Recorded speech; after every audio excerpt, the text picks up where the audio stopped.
Hello, everybody, and welcome to another edition of Inside Guns with your host, me, the Yankee Marshal. You know, one thing a lot of people in the gun community are always wondering is, how do I tell someone I'm gay without actually telling them? And I think the one answer we can all agree on is to buy a 9mm 1911, like this one here from Bull Armory, because we know only a gay man would buy a 1911 in 9mm.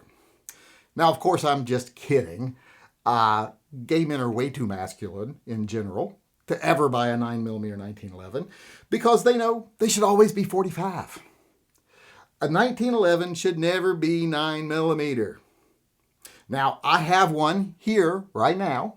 Now, don't jump to conclusions that I got one. It tricked me. You know, we've all been there. We see a gun across the room, we make our move, things get interesting. So you take it back to your place, then things start to get a little more heated. And the next thing you know, you're getting intimate and you're getting poked in the eye with a 9mm barrel that you didn't know was there. Happens to all of us. Multiple times, fool me once, shame on you. Fool me 39 times and counting, can't get fooled again, or probably will.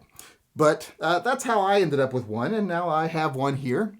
And since I had it, though, my son and I took it to the range because I just wanted to see how horrible a 1911 in 9mm is. And it was obvious when we got there.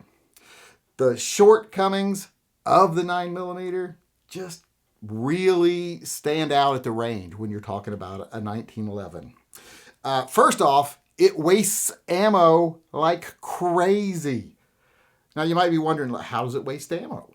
Well, it's just too easy to shoot it fast. Target acquisition is so quick and so easy that you end up shooting a lot more ammo than you would if you were shooting 45 ACP. When you're shooting 45 ACP, you get more time between shots to think about things, be alone with your thoughts, your manly thoughts, things manly men think about.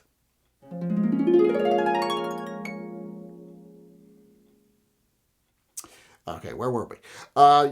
It shoots too fast.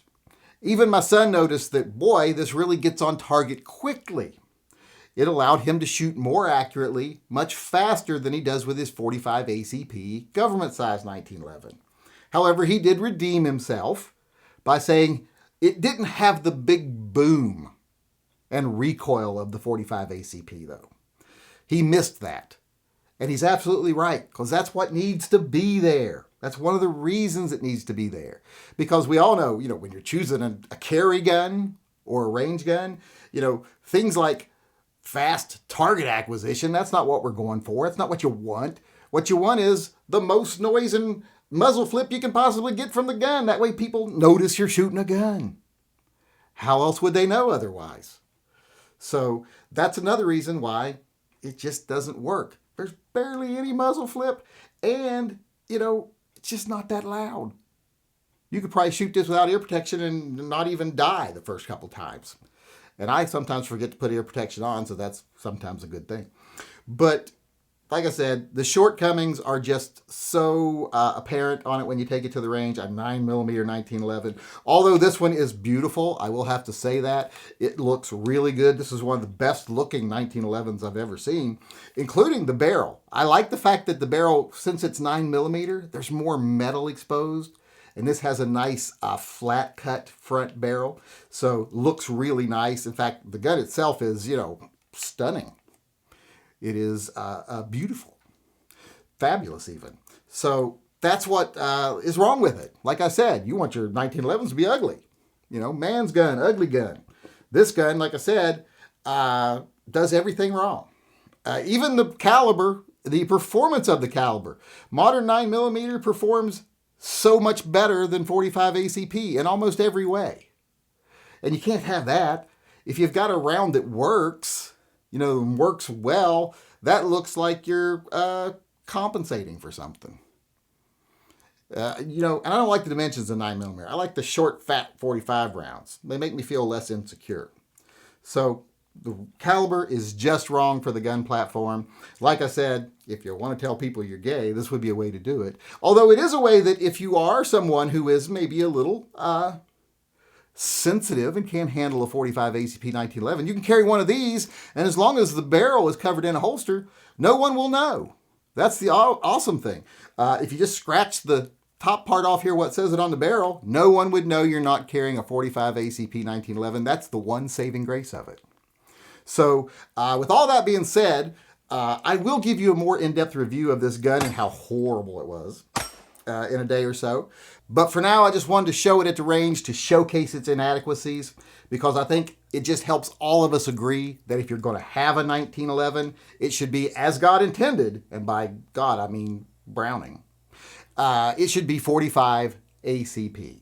Unless, of course, you want it to look good, have less recoil, have a better performing round, and have faster target acquisition.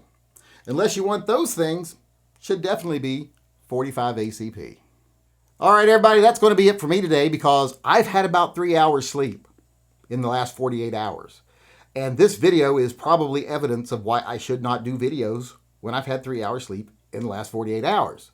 So before I say anything even more stupid than I've already said, I want to go ahead and get out of here. So I want to say thanks to everybody for coming. I do appreciate it. And I hope you come back again tomorrow. Until then, I want to remind everyone to always carry. Unless it's a 9mm 1911, and then that's blasphemy. But other than that, always carry and stay safe until I see you again.